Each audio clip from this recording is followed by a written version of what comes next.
So I don't think I'm alone in saying that I wasn't expecting Star Wars to get an anime adaptation. Don't get me wrong, I've been down with the idea for a while, but somehow I just couldn't picture Disney giving out the rights to use the IP. Then, bam, the announcement for Visions comes out and everybody sees what it looks like, and then suddenly nobody knows how to feel about it. Personally, even after having a long time to think about it, I don't really know how I should feel about it either. But that doesn't mean it's a horrible show. There are good things to see here. There's a lot of weird things too, but it really isn't a bad show. So today, I wanted to spend some time talking about what I thought of Visions. What's good, what's bad, and what is really rubbing Star Wars fans the wrong way. So to start, let me give a little bit of context about what Visions really is. Visions is a collection of unrelated stories that were created by some of the top Japanese animation studios. The way it seems, it sort of feels like Disney really gave them access to the IP and let them do whatever they want with it. And as the studio in charge of animation changes between episodes, the art style, era, and theme are all changed as well. In a lot of ways, the show feels like an experiment in how Japanese studios would handle creating animations in the Star Wars universe. In concept, the idea for Visions is very unique and very interesting, but it seems that the execution has left a lot of Star Wars fans feeling off about the whole thing.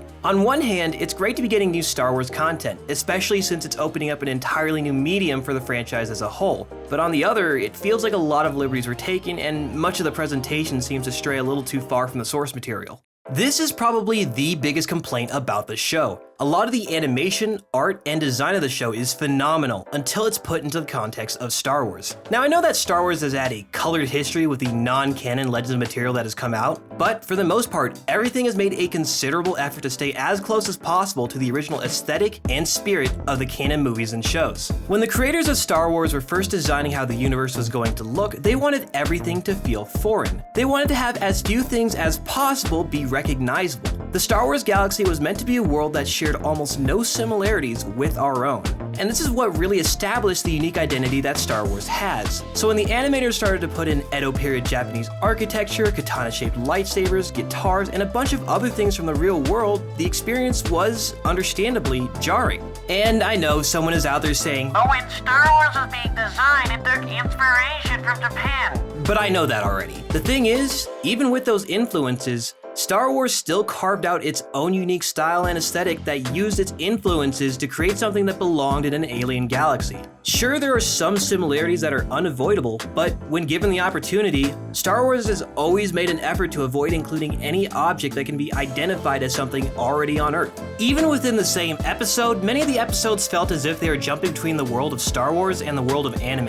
It was as if the two collided and just had to try and coexist with each other. The 8th episode was especially bad about this because despite doing both incredibly well, the two aesthetics clashed too much to feel at home in the setting of Star Wars. But that's not the only thing that seems off. Sometimes even the art style being employed feels antithetical to Star Wars. One of the things that I tend to like about Star Wars is that it often takes itself seriously. It's rarely, if ever, dark and gritty, but it doesn't ever really feel like a superficial kids show either. But in episodes 2 and 6, I really felt that the art style didn't gel too well with the image I had of Star Wars, and I don't think I'm alone in saying that either. Between Chibi Boba Fett and the Mega Man Astro Boy fusion, it felt as though the spirit of the Star Wars universe was lost. But I think I've been critical of the show for far too long, so let's start focusing on the good things that Visions did. One of my favorite parts about the show is that when it works, it works. I'm a huge fan of animation, especially 2D animation. So I'm a little biased, but in my opinion, so many of the shots are just incredible to look at. Honestly, even with some of the weird things in Visions, the show just has so many jaw-dropping moments that it's impossible to deny just how much the franchise has to gain by utilizing anime as a medium for cinematic storytelling. This is by far the greatest strength of Visions as a whole. The studios behind each of the animations just did not pull any punches. And even with some of the art being a little questionable at times, there were so many inspired moments that I found myself giving a lot of free passes.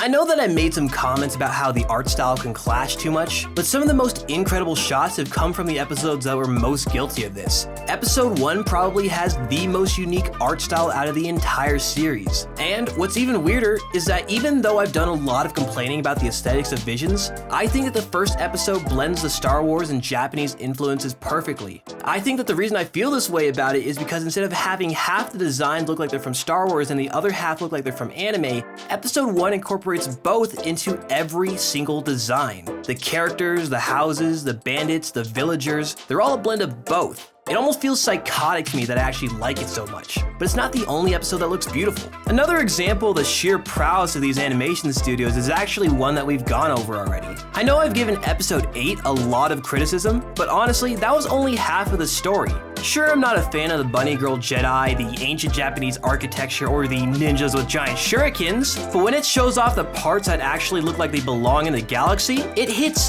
hard. Even though it's hard for me to admit it, every frame from the episode is masterfully drawn. And despite how confusing it was to look at, I could not take my eyes off of the screen. And even though I have so much more to say about the art, the story, and many other aspects about the show, I think I'd rather leave that for you to experience. If you enjoy anime or you enjoy Star Wars, Visions is absolutely worth watching, even if it's just to experience how unique it is. And if you're only going to go watch one episode, please watch episode 5. It is by far my favorite. But with that out of the way, that's going to be it for today. If you think I did a good job, leave a like. If you disagree with me, let me know what you think down in the comments. But either way, thank you for watching. Take care.